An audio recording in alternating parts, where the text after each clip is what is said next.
Thanks for watching live or listening back to this show from Teachers Talk Radio. You can catch up with all our shows by visiting our YouTube channel or by listening back at ttradio.org.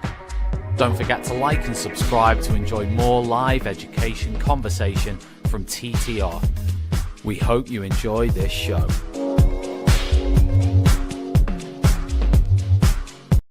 Outstanding and world-class vision and world-class this.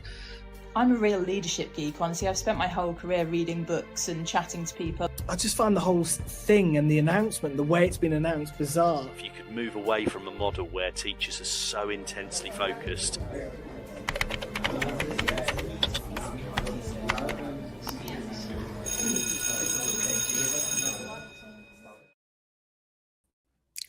Hello. Hello. Welcome to another session of the Sunday Social with myself, Claudia, Tumba, and the beautiful, wonderful Martin Sketchley.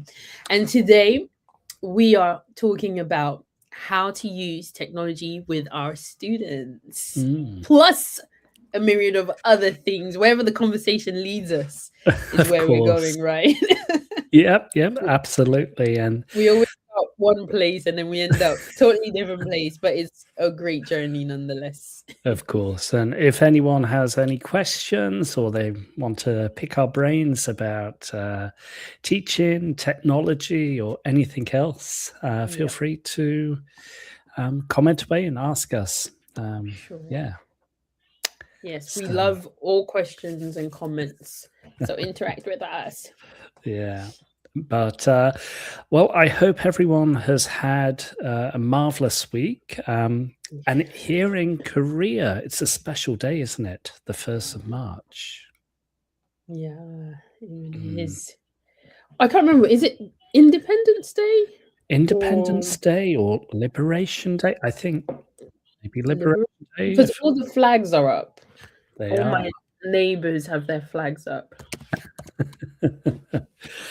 And you can tell it's a special day here in Korea when the local government officials come and put all their flags up along the road, and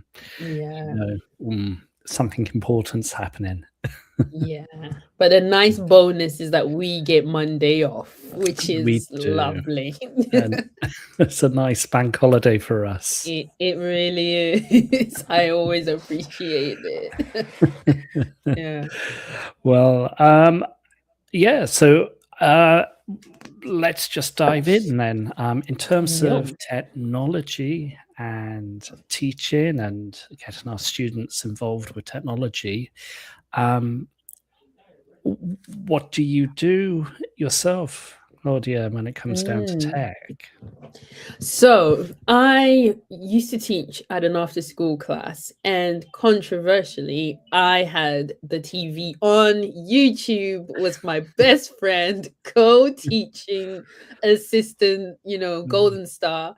So I just loved it because I love playing music in the background. Even if I'm not using it as a tool to teach, I just love creating an atmosphere, positive, lively atmosphere. So YouTube has definitely been a go-to place for me. And it's not always to play English music. Sometimes, I play Korean music, K-pop, because that's just what my students were into. And as soon as I did that, they relaxed a lot more because it was something familiar to their ears.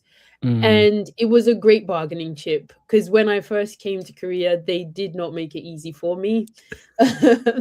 Teaching elementary kids was not, it's not for the faint-hearted, because whenever I speak to teachers now, they're like, it's still not for the faint-hearted. It's quite tough. And so the only way sometimes I could get anything done was if I'd promise to play like a favorite K-pop idol group song at the end of the class. Then they're like, okay, we'll do 2 pages if you show 1 video. If you want more from us, you're going to have to give us something else. So that, and then classroom management for kids, I've definitely loved using Class Dojo. Oh, That's yes, one of my favorite tools. It's great, isn't it, for kids? Yeah. It's so good. I mean, I'm not against, kind of stickers on the board or like a sticker sheet or sticker book, but I just think in terms of just, kind of adding, editing, because kids come and go, and then also including changing things. So my class changed a lot. Sometimes we'd focus on a particular skill. Once my students got the skill, I can kind of easily swap it out. And then they also cared for the animals. Or I don't know if it's monsters or animals that are represented on the screen. They really cared about the animals, and then from time to time I'll give them the opportunity to swap it out. So it's a really great way of managing that. It's not so great for adults. So do you have anything for adults? Do you have any classroom management system for adults? Oh gosh, I don't know. It seems a bit patronizing to do anything like Class Dojo with adults or that side of things. So I don't know. For me, it's just in terms of classroom management, I tend to respond to things that come up in the classroom myself. So if a student seems down or not responding so well, maybe I'll have a word with them at the end of the lesson, or and pull them aside outside of class, or bring them to my office to have a consultation. But for me personally, I don't necessarily do anything like tech related. But then maybe what I would do is if I'm doing like a writing class and I've got some nice examples of written language, I would share it maybe on the virtual learning environment. Or the learning management system. I don't know what the differences between both, but they're pretty much the same, aren't they? So then I would just share anonymously certain pieces of work which are good examples, and maybe anonymously certain pieces of work that could be improved upon, just to give some indication to the students that actually, yes, I'm there, I'm doing some work. Or, they might not see it, but then they can see that I'm actually taking the time to give credit where credit is due. Sure. Have you done e-portfolios with your students? Well, I don't know. For me, I have done some forms of portfolios, e-portfolios or written work, where I've opened up maybe a Google document and students can start to share like their brainstorming, their drafting and final draft, and it's like a portfolio in that sense. But then it kind of reminds me, many years ago when I was at the British Council, I ended up contributing to like a class book or some community project where the students would contribute some forms of written work or poetry or that sort of thing, or and we ended up adding in photos of what students have been doing, like young learners, or the events that happened at the British Council. And at the end of like the academic year or the end of the semester, it was published and then distributed electronically to all the parents, and then the parents can see, well, this is what my kid's been doing at this school. And I really like that sort of project work, which is disseminated amongst all stakeholders, parents, kids, etc. And it's something that they can look back on and just see that. I don't know, it just makes you happy whenever you see something like that, especially if it's like published officially, or there's like a physical book that parents definitely do love that. But then sorry, you go ahead. kind of reminded me about teaching elementary student, well, not elementary, kindergarten students, or kids.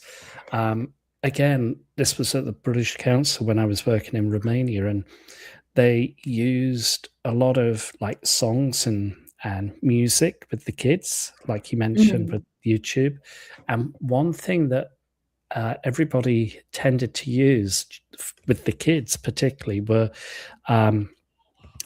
something called like Genki English. Have you heard of that? Yeah. I've heard Yeah. of Genki. GenkiEnglish.com. Yeah. And it's like, lots of songs and chants and, Yeah.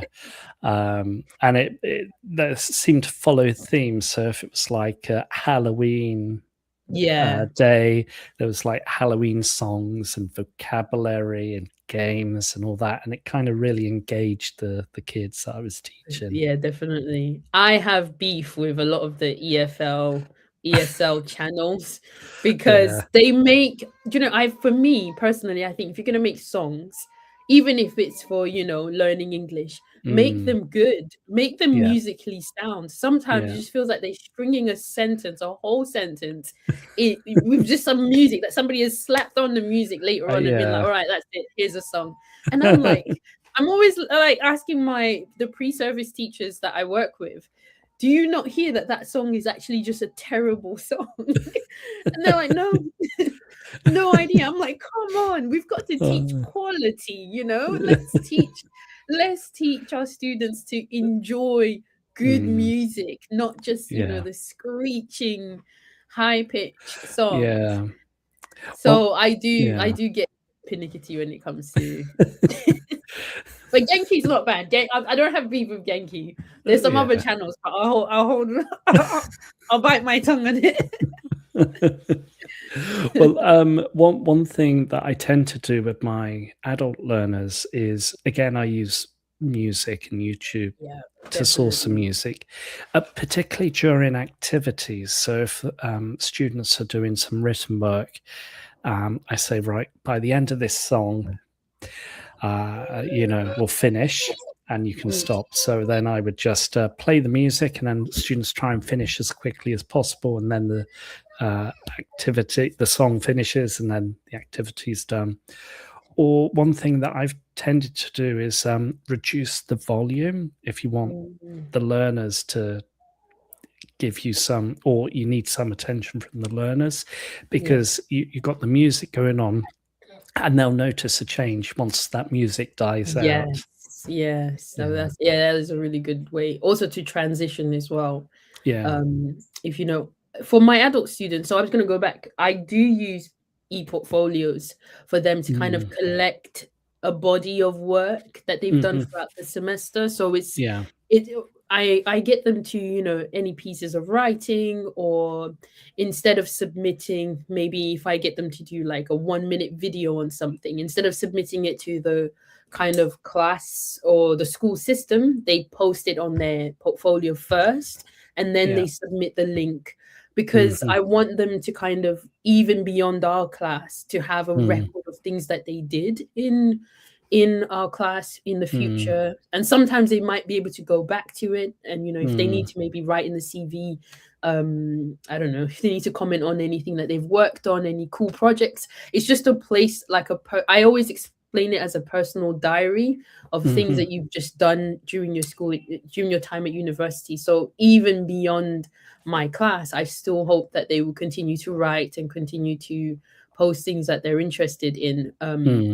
So that's how I use the e-portfolio. And it's really, what's been really nice is, especially for really shy students, in class, you're not going to hear anything from them, but they're so different online on their portfolio. You really see, what they love, what they don't like. They speak a lot louder, basically. I had one student in particular that I could remember.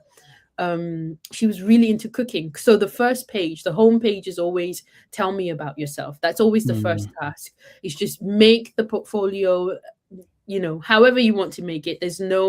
I really give just few directions. Just make it. Let the link work.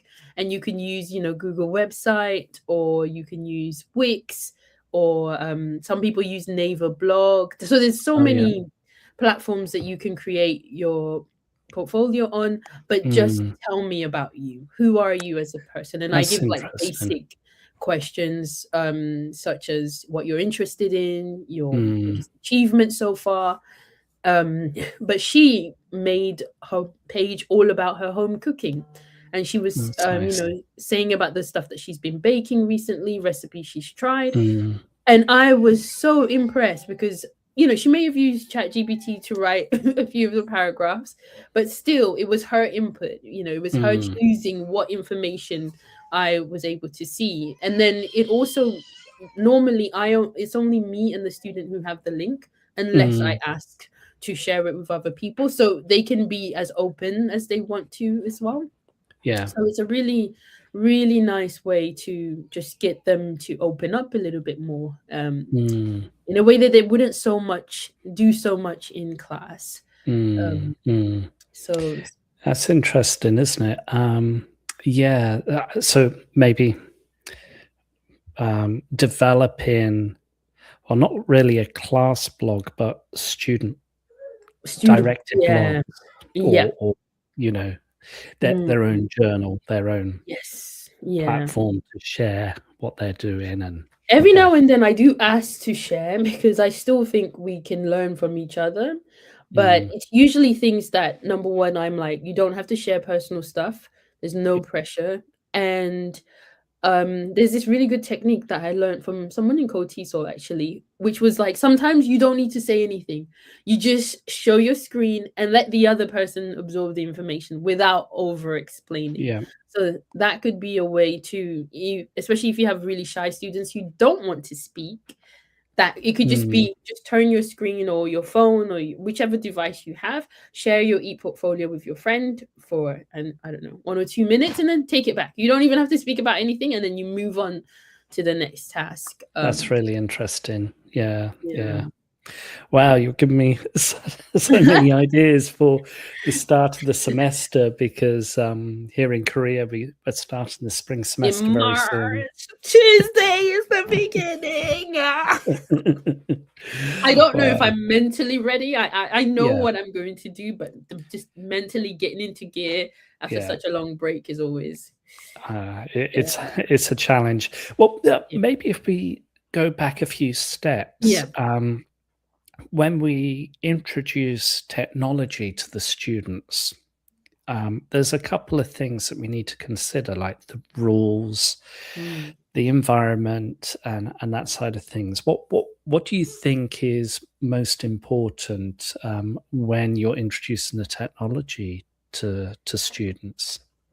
So from the very beginning, that is the first class I have with students, is I put down my rules that technology needs to be used for classroom purposes. So it's not about going on social media or shopping on Coupang, which is our like Amazon, because I've had that before. I've had students buying lipstick, in the middle of class, and I'm like, can you not wait? We're here for 45 minutes. I need your attention for 45 minutes. So it really bugs me. And then my colleague had her students were watching a basketball game whilst she's talking, because so I don't know about you, Martin, but when I first came to Korea, especially with university students, everybody used pen and paper. And then after the pandemic, suddenly it's now cool to have your iPad and be typing away in class or laptops. So I've seen a lot more devices in the classroom apart from, phones.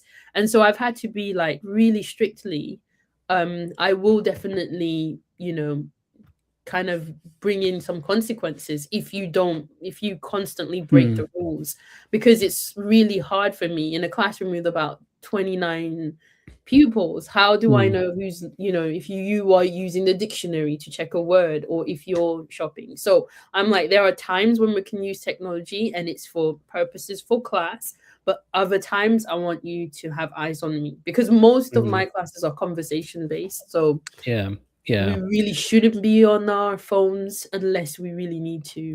So I do make that distinction about the correct use of tech, but I'm not against the use of tech. Well, for me as well, I tend to embrace technology, and I hope the students embrace it as well, but not misuse it. But then there's also times, like you mentioned, I would be teaching a group of students and I would put up on project on the whiteboard, like, please put away all mobile devices, laptops, tablets, etc., and get your pen and paper out. And it's a real struggle to get students getting a pen and paper out. And actually, I have in the past normally prepared and printed out different handouts and worksheets and everything just to complement the lesson. And then one of the students said to me, actually, well, why don't you save yourself time and share it on PDF? And I was like, no, I want you to use your hand, right by hand, that side of thing. That there is a method to my madness, I'm afraid. Well, see, I do think there is something beautiful about pen and paper, and I am slowly going, I guess maybe it's the trend, right? Going back to analog, as people are saying. But it just frustrates me if I have like multiple classes. For example, in one course, I have about 90 students. When you've got to do lots of printing, you have to have a good photocopier. But if it's like one class, definitely I can go ham on it and print as much. But no, the most frustrating thing sometimes is you've printed all these beautiful stacks of papers, you've stapled, give it to the students, and then at the end of class you see a couple in the trash. Oh, that really frustrates me. Somebody's binned it, somebody's left it at the side, and you're just like, do you know how long it took me this morning to get those papers done? So I am slowly shifting to just sharing, but there is something still nice about having it in front of you. And I think people retain, and I'm going to share, I've got my pen and paper here, actually. But I think there is something to writing by hand, because you actually retain what you're writing, don't you? Rather than actually mindlessly seeing something. And it's like the McDonaldization of, knowledge, where you literally consume it, and then within 30 seconds you've already forgotten what you've actually looked at. It's true. You do have to strike a good balance, and so that's why for me I always say it's conversation first, and then we can have those times where we can use technology. At the moment, with the types of courses I'm teaching where we do use technology, last semester it was, so my students do kind of a speed dating talk where they speak for 5 minutes with one person and then they move to the next person and so on and so forth. So during that time, I asked them at least twice to record their conversation so that they can then use the transcript later, to use AI to give them some feedback. Because when I've tried to meet all the students within the classroom to listen to them and give feedback, I've just sometimes found it overwhelming, because that's true. And your physical presence as well behind them. It's really difficult. You kind of go across to them, you move over to them, and then all of a sudden they clam up and they don't want to talk, and you're like, oh, I was really listening. I really listen to what you're saying there. So you don't and sometimes you don't get to catch everything, or you miss out on some students.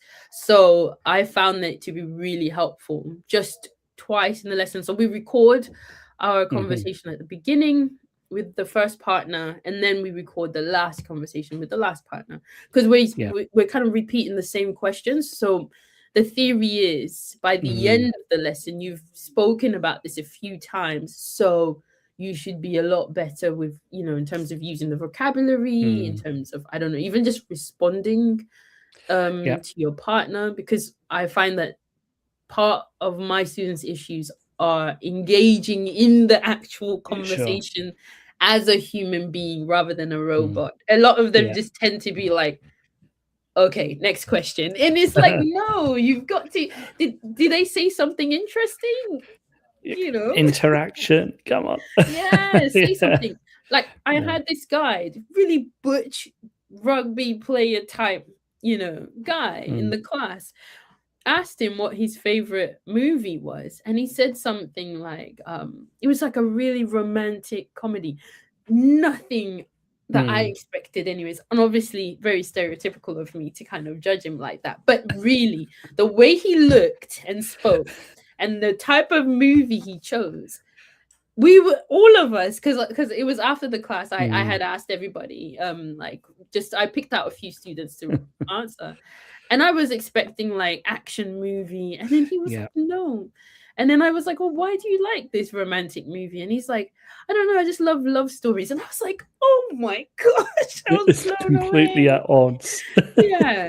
And so I Wow. asked the partner, I was like, so did you know this about him, or did you ask him why? And she was just like, no, I just, you know. So I think she just stopped at what's your favorite movie? He answered, and then they moved on.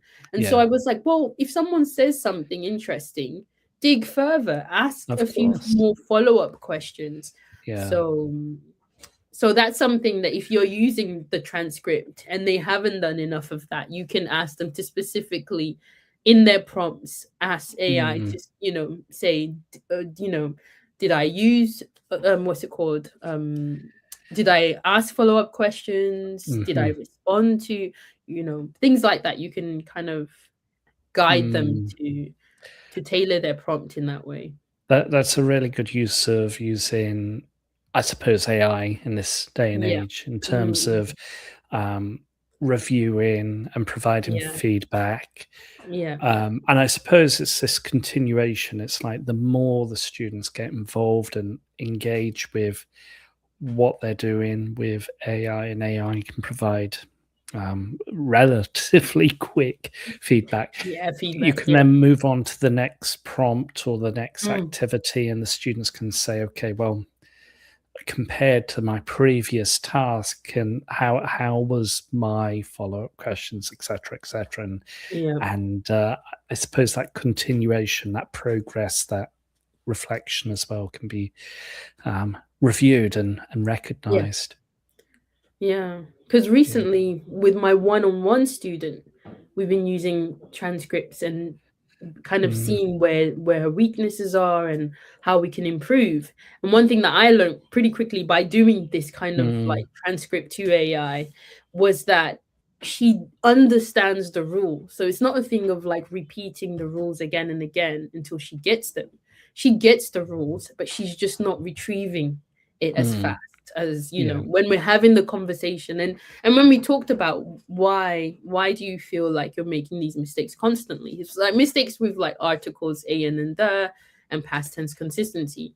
And most of the time she just says, I'm thinking so hard in my mind as to what I'm supposed to use.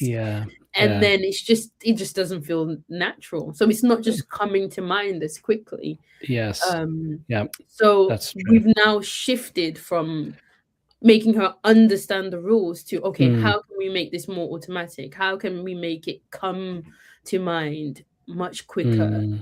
So now we're working on speed, and because her fluency is there, but it's just she's missing some of these key details. So it's been really helpful. It's really been helpful. And you can see that she's improving a lot because she's making less and less mistakes. She still needs she still needs to improve quite a lot, but she's made positive steps towards, you know, improving and kind of, getting better at the skill. So it's been really helpful for me as a teacher to identify what the actual problem was, you know, and what she was struggling with the most. So I think it's a good way for you as a teacher to get feedback on your own teaching style too.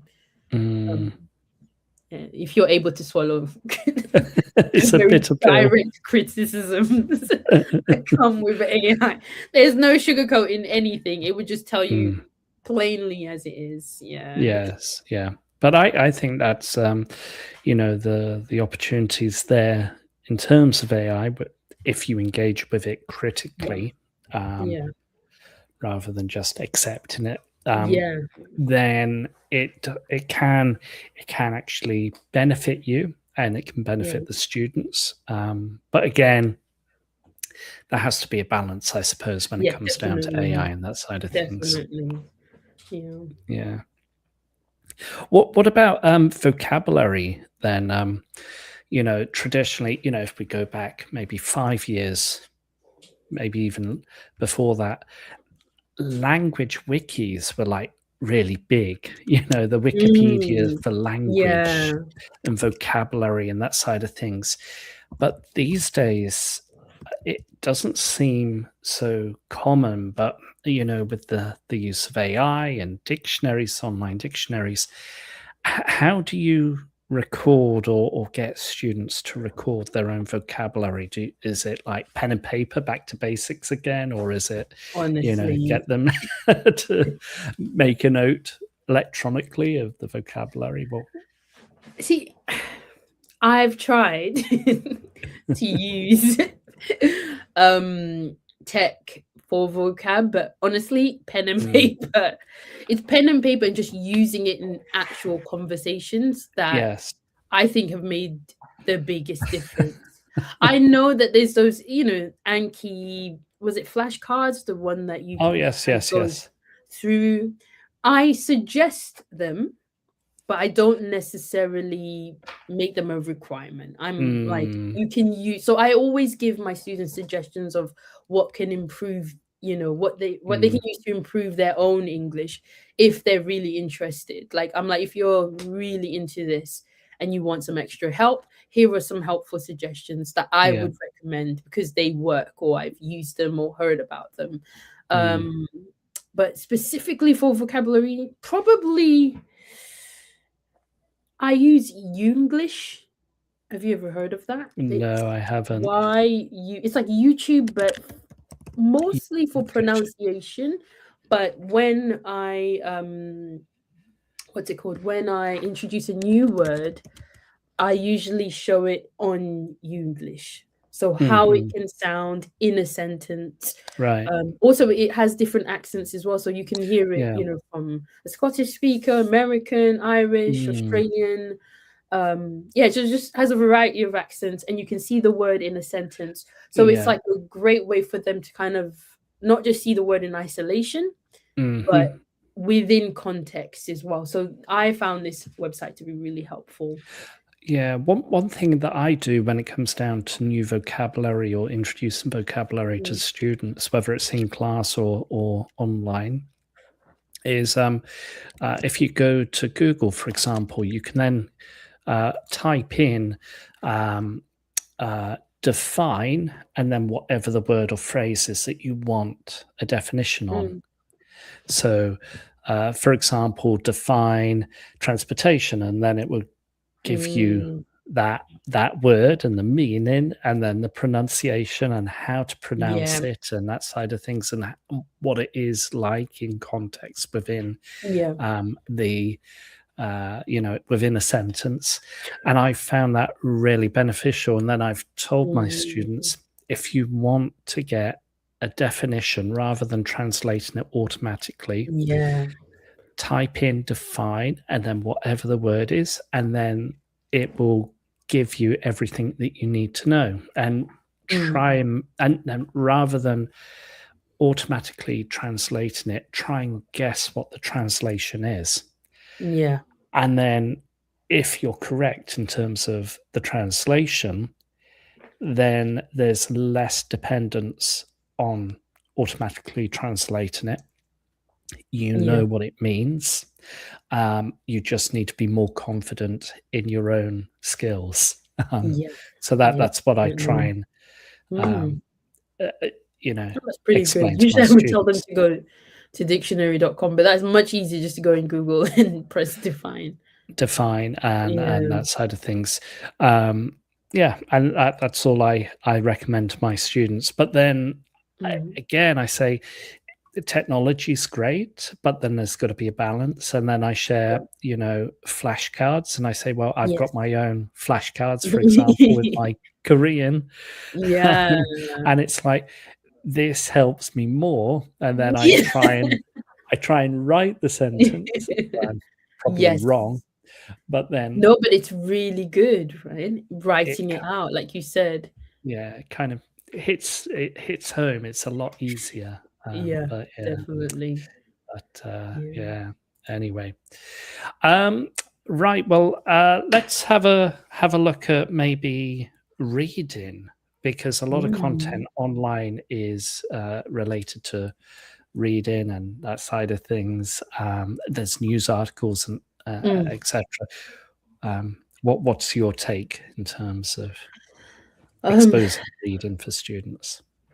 So I did try this with my student, where I tried to find articles that were more suited to her, to the sector that she's working in, and also personal interest, because I'm really for the type of learning where you learn about the language you typically use, because I think that's useful learning. I don't want her to learn about law because she's not a lawyer. She's not going to use those words. So I want her to, within her world, let's learn about that. So I try and find articles that are interesting enough. But what I did find difficult is if you have a busy student. For example, I know the things that I'm interested in and I know where I can find them. But I wasn't really familiar with her work or her interest. And so whenever, I tried to kind of get her to get on board and find the articles and bring them in, just because of how busy life is and just not having any time, that was really difficult to do. Yeah. So again, sometimes I would just do a quick search with either Gemini or ChatGPT to give some suggestions of websites, useful websites that I can go to read more about such articles, or get more information on a particular theme or something like that. Then I would be able to get it. If it was too difficult, then I might again try and use another website to kind of simplify the text a little bit. Or you could still work with the article as is and just try and kind of break it down, like, what do you understand from what you've just read, even if there's a lot of it is really difficult and you haven't seen a lot of the keywords, but what did you get from it as a whole? Can you get the picture of the conversation? So we can kind of work with the articles that way. So yeah, I would suggest, if you're working with students who your interest and their interest is totally different and you don't really know where to find their stuff, either get the students' input in finding the articles, or if, like mine, they're really busy, use search engines, AI, to get you to that place. Because if they're interested, it makes them talk. It makes them engage. That's true. It's interesting because I recently had an online lesson with a student whose profession is related to cybersecurity and technology within business. And exactly what you explained, I said to the student, try and find an article that is really related to your job, and then she shared it with me, and I was able to generate a lesson 10 minutes before our class, and pull out the phrasal verbs and any of the awkward phrase in which she might not be fully aware of, and that side of things. And it really did help. And actually, authentic articles, that once the student is able to get over that fear of, oh my gosh, I don't completely understand it, then it does help. But yeah, anyway, I'm gonna slide into our today's sponsors. So this show is brought to you in partnership with Hachette Learning, publishers of professional development books and resources that support great teaching and learning in schools around the world. So level up your professional development today and visit www.hachetlearning.com to explore their full range of titles. But sorry, I didn't mean to cut you off there, No, Claudia. Oh yeah, I was just going to say that when working with kind of advanced material or material that's quite hard for your student, something that works really well is if you get your story to become pictures. And once again, our great AI friends can help with that. Just paste your story into what's it called, into I like using ChatGPT, but you can also use Gemini or whichever platform that you enjoy. Put your picture in and then say, give me 6 pictures that summarize this article. And so you can try reading it first, or you can try introducing the images, and that really will help with just understanding a bit more about the article and being able to talk about it. And if you muddle it up as well, that adds in a level of difficulty, because it's not just, from beginning to end, but it's like they've got to kind of figure it out, critically think, how would you string these images together to make something that's coherent? So it helps to kind of engage them critically as well. That's interesting. Yeah. I do like something that I was taught a number of years ago, that when it comes down to creative writing or stories, getting the students to look at a variety of different pictures which are related to, like, maybe a news article or an article that's been published on some journal, and then getting the students to think about how do all these pictures connect with the story. What is the story? And if you've got a variety of different abstract images, getting them to brainstorm and then introducing the story or the written story helps that creative flow, doesn't it? Yeah, definitely. Well, we've got at Learn French Through Vlogs asked the question, does the free version of ChatGPT give images? I think so. Yeah. I think definitely it's think it would. limited, though, isn't Yeah, it, to a yeah, it's a certain bit. degree? Yeah, but I think you could definitely give it a try. If not, you could try with Gemini. Sometimes I actually compare the two. I do the same exercise with different platforms to see which one gives me the best. So, for example, I was teaching Korean kids. It was what's it called? Christian camp. And we were talking about we were actually talking about letters, and I came up with the story of an angry ajashi. So I wanted the image. No, actually, the students came up with the name for this ajashi, which was Fire Ajashi. So he's angry kind of guy. So I typed it in the prompt in both ChatGPT and Gemini. Ajashi.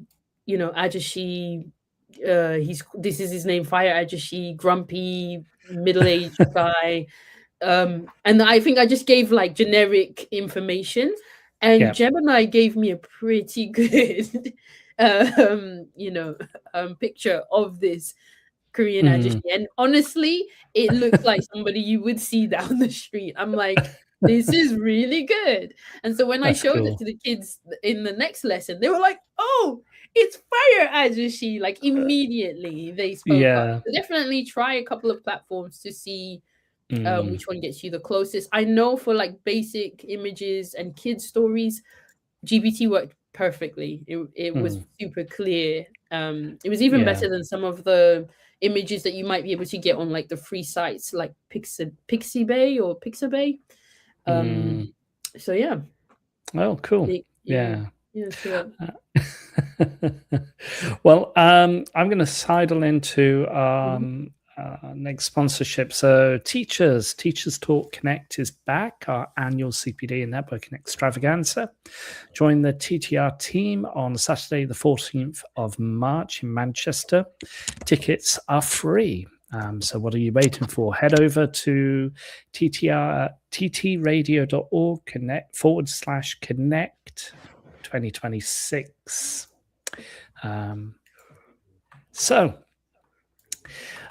Anyhow, if we go on to writing, we kind of touched upon writing and getting the students to blog. Is there anything else students could do? Because, if when I'm teaching my international students about academic writing, and AI's kind of flipped everything on its head in terms of AI generated content, and how do you get the students to really Right. share their thoughts, personal ideas, etc., despite the obvious challenges with AI? I think for me, you have to flip it. So instead of writing it with AI and then coming and submitting it and saying, this is my original work, they have to write it first. And the safest place to do that is probably in the classroom. So either they start their writing in the classroom or they start mind mapping. And you can use great websites. I can't, off the top of my head, I can't remember them, but there are tons of websites where you can actually mind map as a team or individually, and it just shows your thinking. How did you come up with this idea? Because I think a lot of the times, you know, students would be like, okay, yep, here's my piece of writing, but I want to know, how did you get to this point? What were your thoughts? What did you consider? What ideas did you let go of? What ideas did you think, no, I'm going to stick to this? This is, you know, this is what's good. So I want to see evidence of your ideas and where they came from. Even linking resources. I'm really interested in the process and not just the end product. And so the way that I would personally encourage my students to use AI would be, after writing, they can then either take a picture of their work or type it up again for extra practice, and then ask AI to critique it. But give the prompt and give the things that you want to see. So ask it, you know, for example, depending on the rubric that you give as a teacher, make sure you have a clear rubric with your clear expectations of what you want them to see. So for me, it's always, I want to see use of vocabulary. So I would ask AI, did I use the vocabulary in a natural way for, I don't know, a teenager? Because I also use a lot of slang words. And am I using, you know, short sentences that, you know, can be spoken really easily, because I only have 1 minute conversation to give. So give really specific things for the AI to critique on. Don't just say, critique my work, because it's going to come out with a huge list. But give parameters, and then, because you want to just focus on a certain area. And that's really helpful. So, and in the prompt, say, don't give me the answer, just critique. Tell me where I could improve or what I need to work on, but don't give me the answer. And that's really important. Because then the student can then go back and they can make the corrections rather than just say, do the corrections. Well, and also, if you're going to be getting the students to share that process, the students can then work on sharing the actual conversation with ChatGPT or that sort of thing, because then you can get a hyperlink and you can add that into whatever portfolio they're working on or project. And you can kind of see. So I think it is important as well as teachers to value the process and not just the end product. So even within your rubric, do you award points for the work that they've done throughout the project time or assignment time? Do you award some points for kind of like the work that the thinking that they have to put in? So I always put in different elements. So I'm not just concerned with the final product. I'm concerned with how you worked as a team, your communication style. So we in Korea, we don't use WhatsApp. We use Kakao mostly. So how were you communicating? How did you share the workload? Where did you, you know, what platforms did you work with and how did you work with them? I think including that in your rubric makes it open and honest. So the students can share, yes, I did use this help and I used it in this way. And so it's not a shaming culture, but it's actually, no, this is reality. We're all using it. It's helping us, but how can we use it to make our work better rather than just replace you know, any efforts that we put in?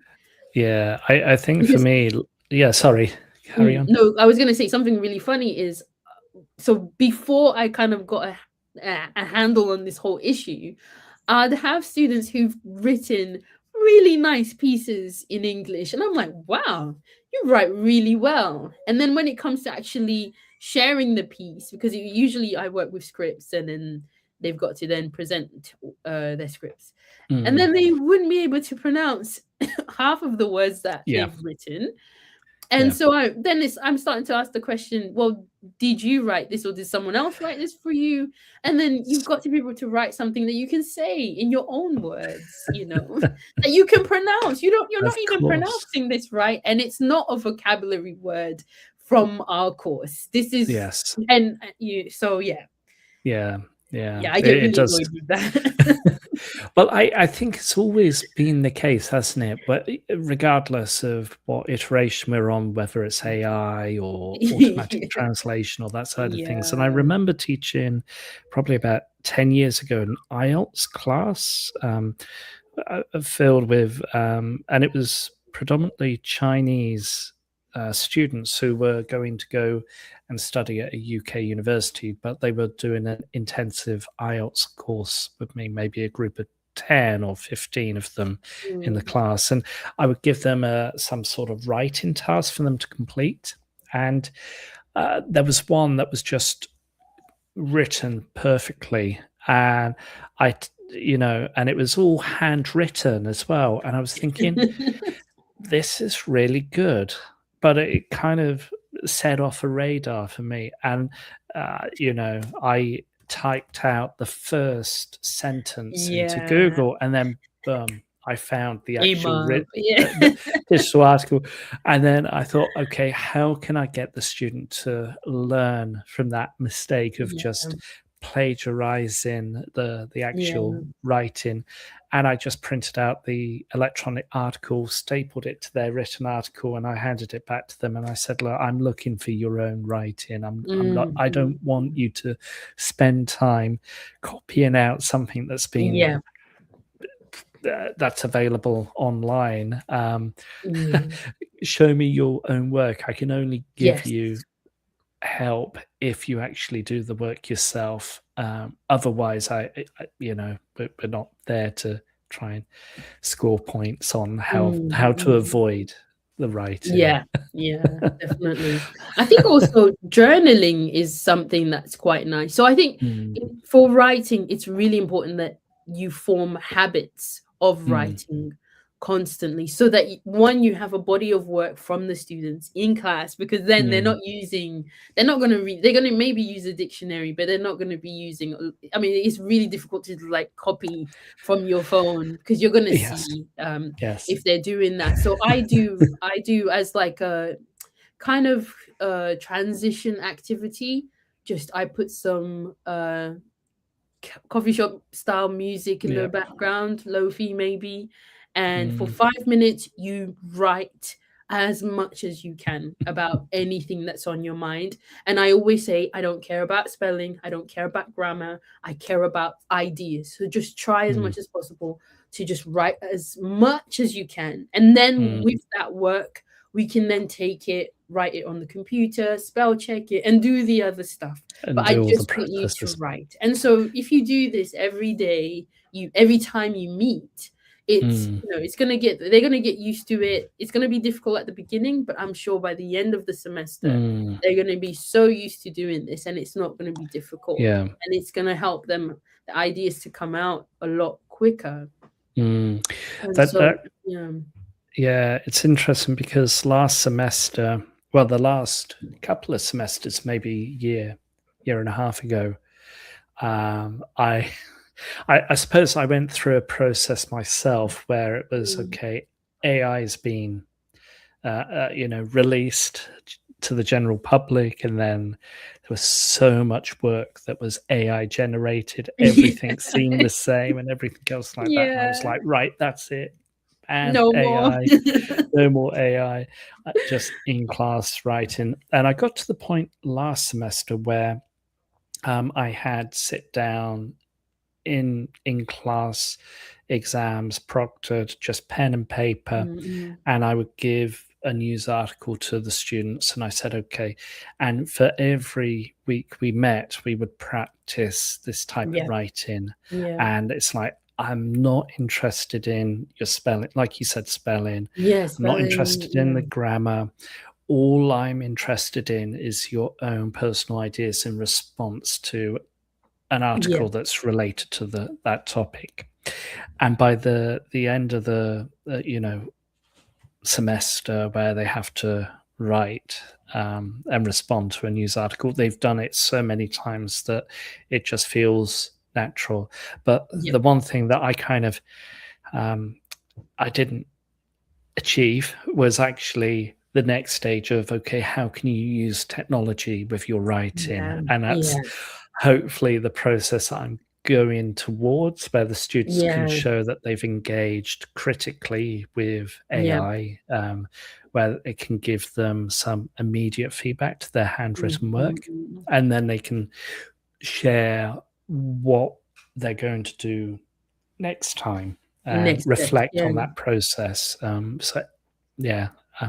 That's where I'm at in my stage. What you can do, what I'm thinking of, you could just get them to snap a picture of their writing then and there in class, and then if you've got an already generated prompt that you have, I don't know, on your class management system or school I don't know, website, that they can just kind of copy and paste and put it in, then it's really quick. Then they don't have to think about the exact prompt that they have to ask. And then if you write it, it's in line with what you want them to achieve as well. So that might be a good way to just kind of deal with it then and there after the writing.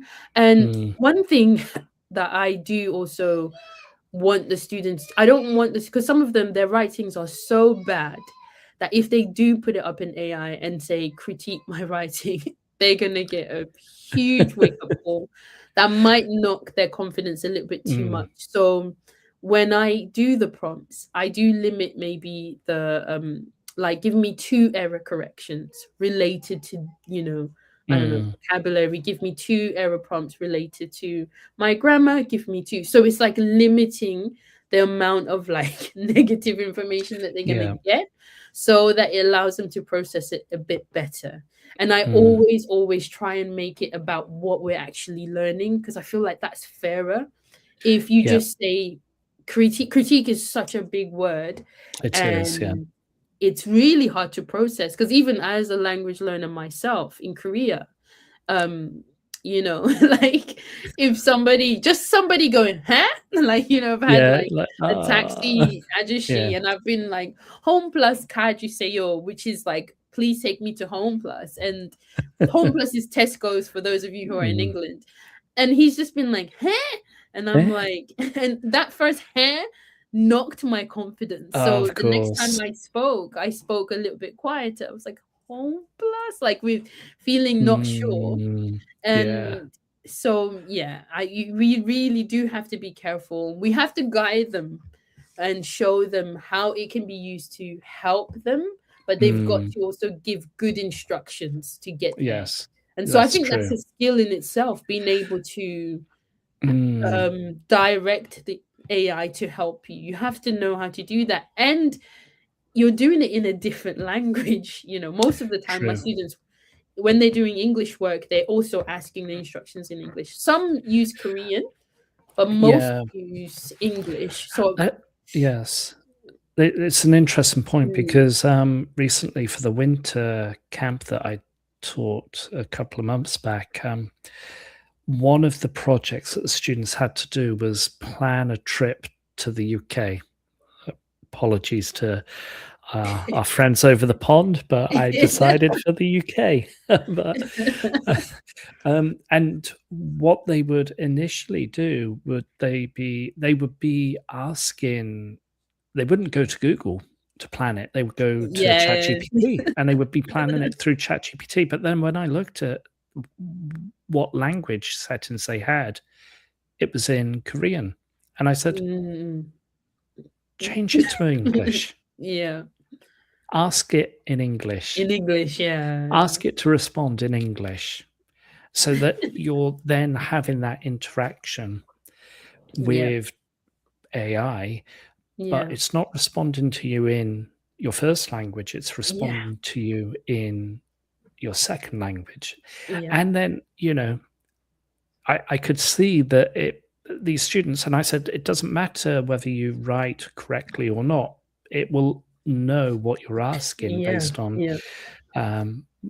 how you're constructing it. And you may miss a few words or the tense might not be correct, but it will respond adequately. And it's just getting that practice, I suppose, with Yes. AI.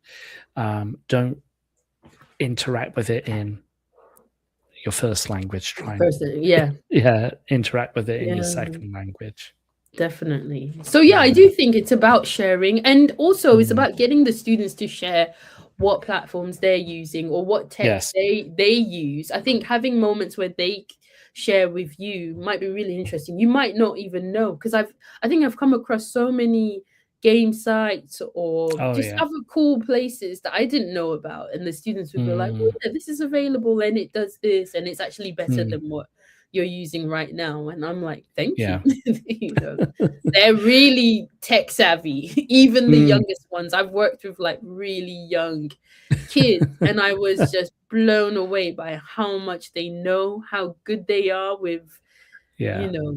even just like editing videos and doing all these things. It's insane. That's true.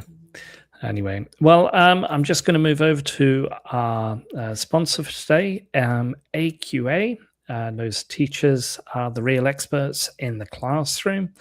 That's why they work closely with teachers like you, combining your insight with their assessment expertise to create resources, tools, training, and guidance that genuinely make a difference. They're the UK's most chosen assessment organisations, so chances are you already know their work. And as we head into the exam season, AQA are focused on helping teachers feel supported and ready. If you want to find out more about how they're working with teachers like you, just head over to their website to find out more.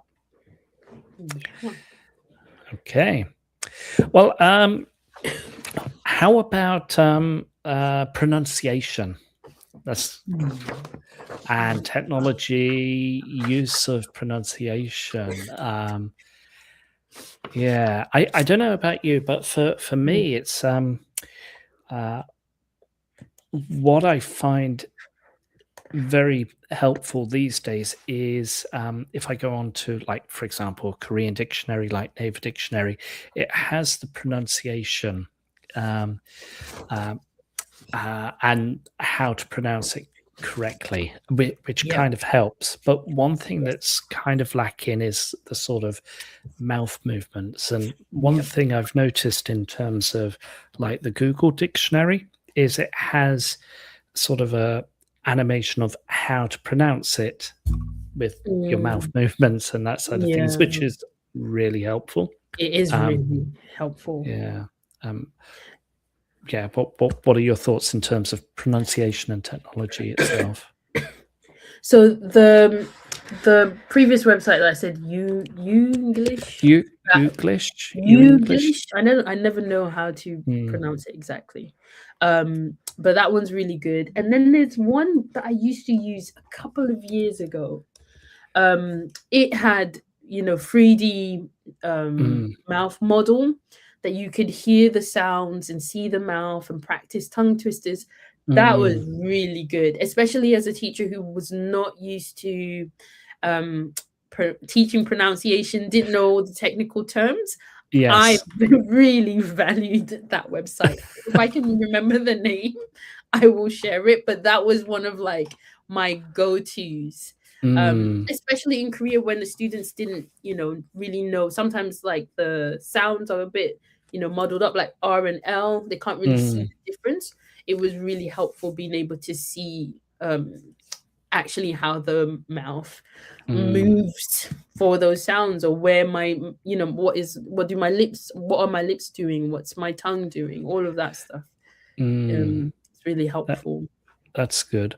One thing I share with my students, when we look at their virtual learning environment, I share a variety of different resources. It could be for reading or writing or etc. And for pronunciation, I embed a video which is Adrian Underhill. the pronunciation Oh master yes, for English yes, language teachers. wonderful. And I share his video. It's like a 1 hour video of him introducing the phonemic chart. And it's like, I've Yeah. shared it with teachers when I've been training teachers on, pronunciation or developing the confidence with pronunciation. But then I've also shared it with learners so that they can see. And, when I do a workshop for learners, I print out the phonemic chart and I say, have a watch of this video. Because when you look into a dictionary, it could be online dictionary and a monolingual dictionary. This is for English, like Oxford University Press, their Advanced Learners Dictionary, or Cambridge Advanced Learners Dictionary. It has the phonemic spelling, how to pronounce it correctly, because then you can start to understand there's a method to the madness with regards to the phonemic chart. So I think you reminded me. I think Adrian, I watched his videos. Like I watched everything, all because they break it down into these mini videos as well. Like I religiously studied him. But what I really loved about him, and it changed the way that I taught pronunciation, was that he helps you discover the sounds, which for a long time there was this emphasis on just repeat what I'm doing, but we don't all hear the same thing. I find that when I try and say things in Korean and people are like, that's not what the sound that we're making. So now I'm like, okay, show me, tell me, where is my tongue? What are my lips doing?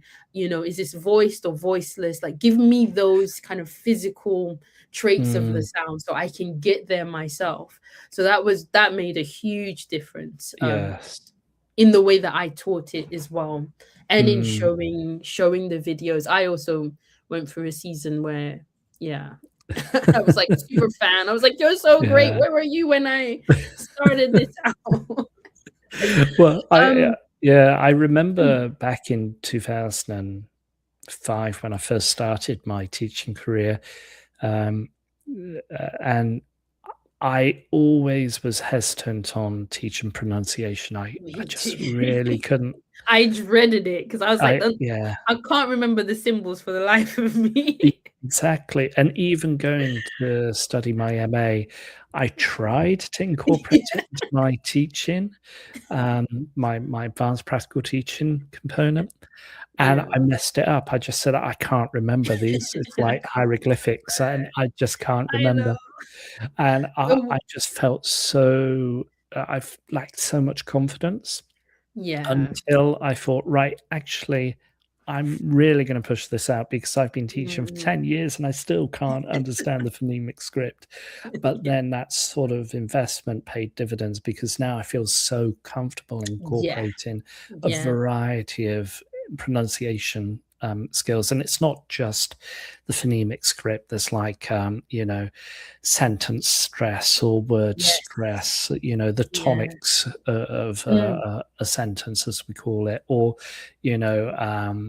where word blends, what you're doing sort of thing, rather than what are you doing? What are you doing?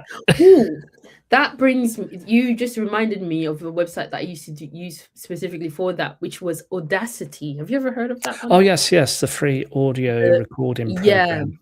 What I loved is because you can physically see your what's it called? The sound wave. The sound wave, the waveform. So when the student is kind of putting in too many pauses, you can see that. So you can do a recording and be like, this is what you're aiming for, to have the similar waves as me. So now you say it, and they can kind of physically see what they're doing with their mouths as compared to what the target is. And so it's like really eye-opening, because even when you do words that like are kind of 2-syllable words where the simple stress change would even mean it's a noun or a verb. Doing that in Audacity kind of makes it really real. Like, that's what I'm doing. I'm not putting the emphasis there. So, because I found that pronunciation has to be physical, especially in Korea. I found when I've taught pronunciation, when I've made it some kind of physical activity, either using lollipops or I don't know, Yeah. recordings or something. It came to life, and you can kind of see the person's eyes like, oh, that's what you're supposed to do. Because I feel like most of it is just guessing and being like, did I say it right? And but they really have to know what to do. They really need like those key parts. That's true. That's very true. Mm. It's just guiding the students, discovering, making them discover the challenges and the potential answers when it comes down to pronunciation. Yeah, definitely. Also, YouTube Shorts is quite good. Any TikTok or YouTube. So what I usually do is, whenever I come across a word that I know is in our textbook or is on our vocabulary list, I usually save the video because it's short enough for students to be able to hear the word in context and how it should be with any of the collocations. And so it's a really good way to kind of get a fuller picture rather than just the word in isolation, pronounced in isolation with my accent, but they can hear it in a different accent. And so I'm always like saving. I've made what's it called, a tab for like pronunciation and or vocabulary, and I'm like constantly saving it to show it later on as a reference. That's good. Yeah, and building that resource that students can access and review in their own time is wonderful. Yeah, because you can make it public and students can go on it and do it later on in the when they're at home or doing home. I don't know. Gosh.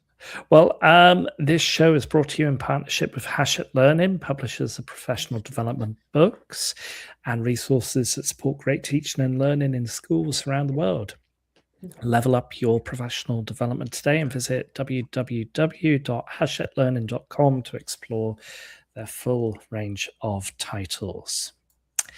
Well, before we finish off today's show, this episode, what are your hopes in terms of technology for the future? That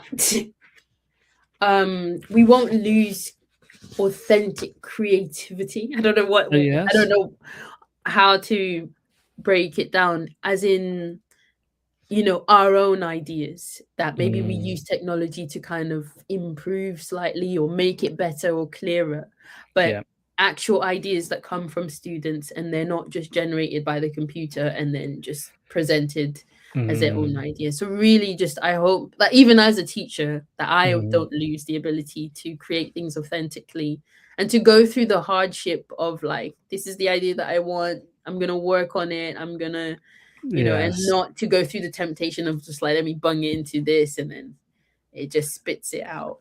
Yes. Because it's so tempting because it can reduce a lot of the work down. But I think sometimes it does sacrifice, your own creativity, your own way of viewing things and seeing things can be sacrificed because you're gonna just follow, oh, I guess it's suggested to do this, then so I'm gonna do that as well.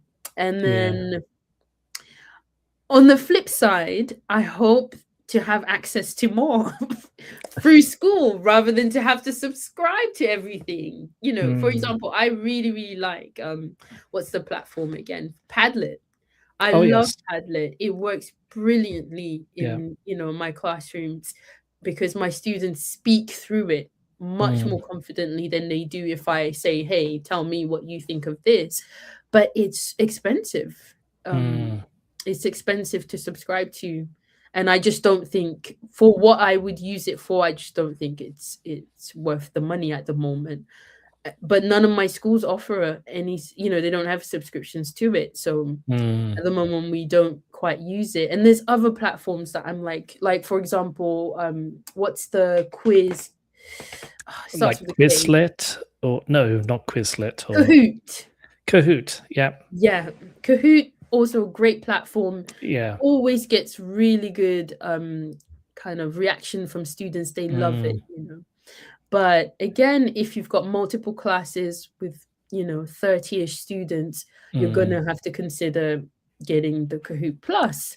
Yes, But again, it's expensive. So it if is. they Yeah. could offer a package, kind of how Sky used to house like Disney Channel and all these other things. It's like, Yeah. give me a package for Yes. educators that is affordable. Yeah. In Korea, by the way, our salaries aren't that high, Like it's got to be something affordable, but that really does help me. And I can change it up. I can use it for my big classes. Because the free versions work if you've got, 2 to 3 students, but that's not the reality. The reality is you've got much bigger classes. Yes, but when you have large classes, it kind of limits the amount, because I think for Kahoot, it's a maximum of 10 that can participate in a quiz. So, if I've got 20, I say, well, team up together, Yeah. and you're going to be working together on this. Yeah. But yeah, it's But it's challenging. nice because of the fact that it gives you the report on, the actual data. So it's like if everyone could do it, then you can really get a good idea of like where the students are at. And that's true. Well, yeah. I think for me,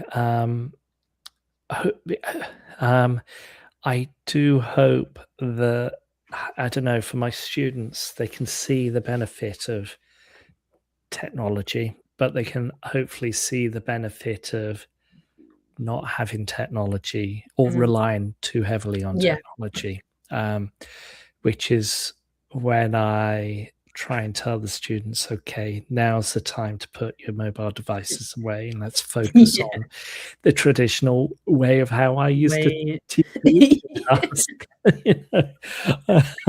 don't want everybody just glued to their phones and translating everything live on their phone. But actually incorporating a variety of different in-class activities without tech. That's my hope in the future. And low tech, because I was going to say there's yeah. plickers. I don't know. Have you ever seen these? No, I haven't. No. So these are on each side. There's like A, B, C, and D.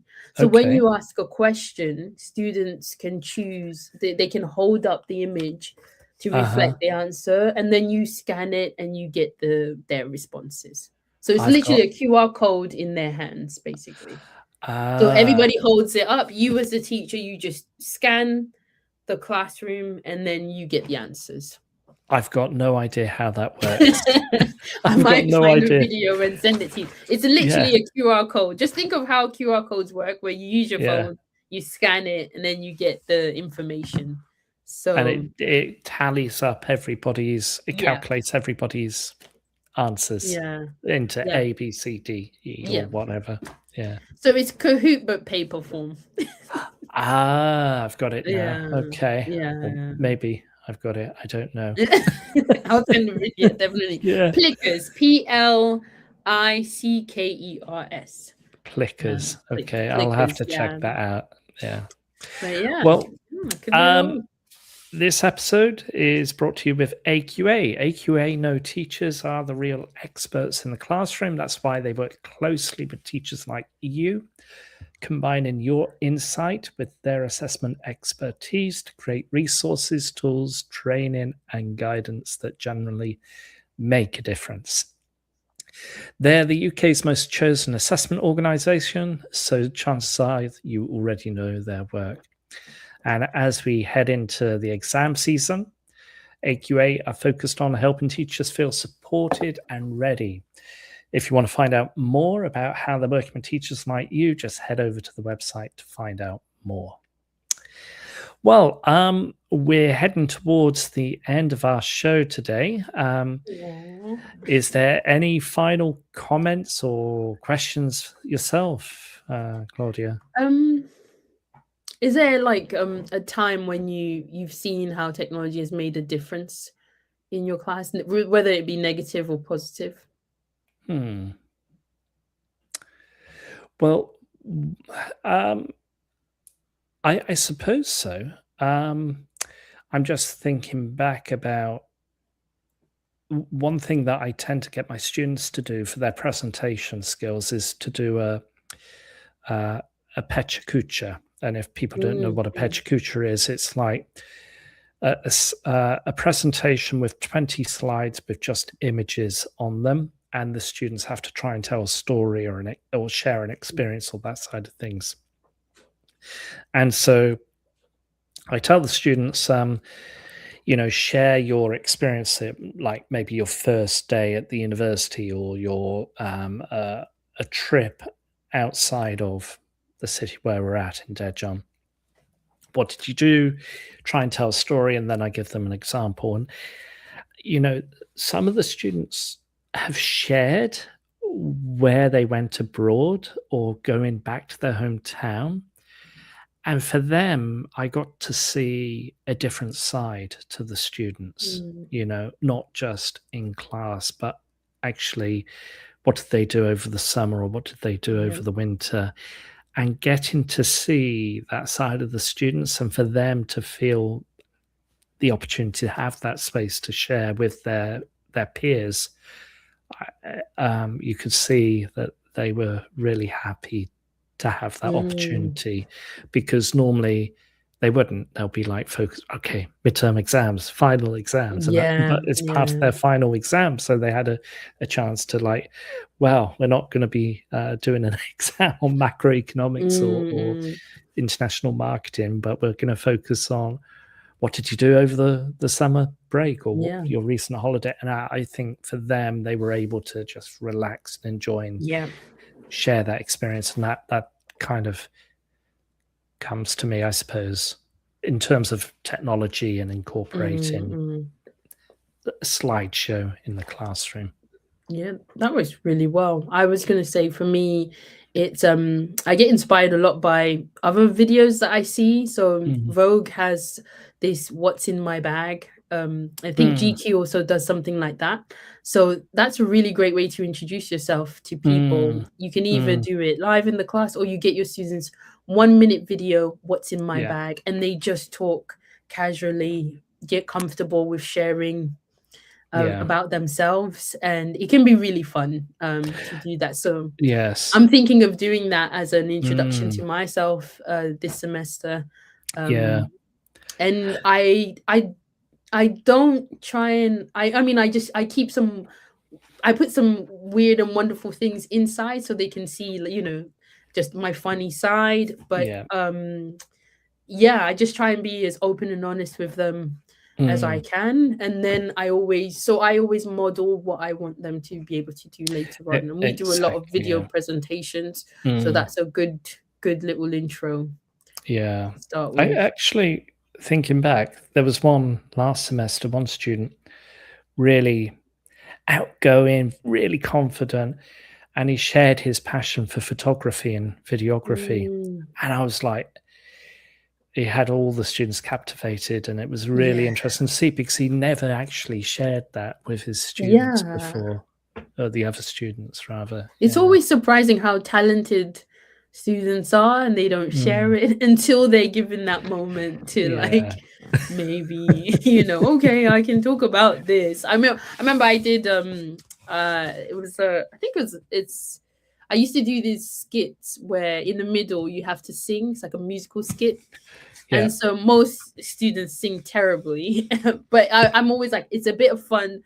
It's not about singing great, but we did have a student whose voice was amazing, and she absolutely let it rip when it was her turn. And everybody was just like, wow, we did not know you could do that. And then she just went back to her old self, and so we were like, okay, where did that come from? It was really good. And I was just like, wow, but would she have said it any other ways or shown it any other ways, so right. Well, I'm going to say thank you to everybody who's tuned in to today's show. Thank you so much. And again, it's been wonderful to catch up with the wonderful Claudia for today's Sunday Social. And I wish everybody a wonderful week ahead, beginning of March. And funnily enough, I saw it was St. David's Day today as well in Wales. So happy St. David's Day to those in Wales. But for those around the world, thank you for tuning in. Do you have any final words you want to say, Claudia? Final words here in Korea. Tomorrow we're going to be resting and enjoying our day off before we dive into the start of the new year here for us. Looking forward to it and looking forward to all that's to come. Plus our next show. Can't wait. Absolutely. Well, we'll see you in our next show. I hope you enjoyed today. Thank you for tuning in, and see you in our next one. Thank you, everybody. Bye bye. Outstanding and world-class vision and world-class this. I'm a real leadership geek, honestly. I've spent my whole career reading books and chatting to people. I just find the whole thing and the announcement, the way it's been announced, bizarre. If you could move away from a model where teachers are so intensely focused.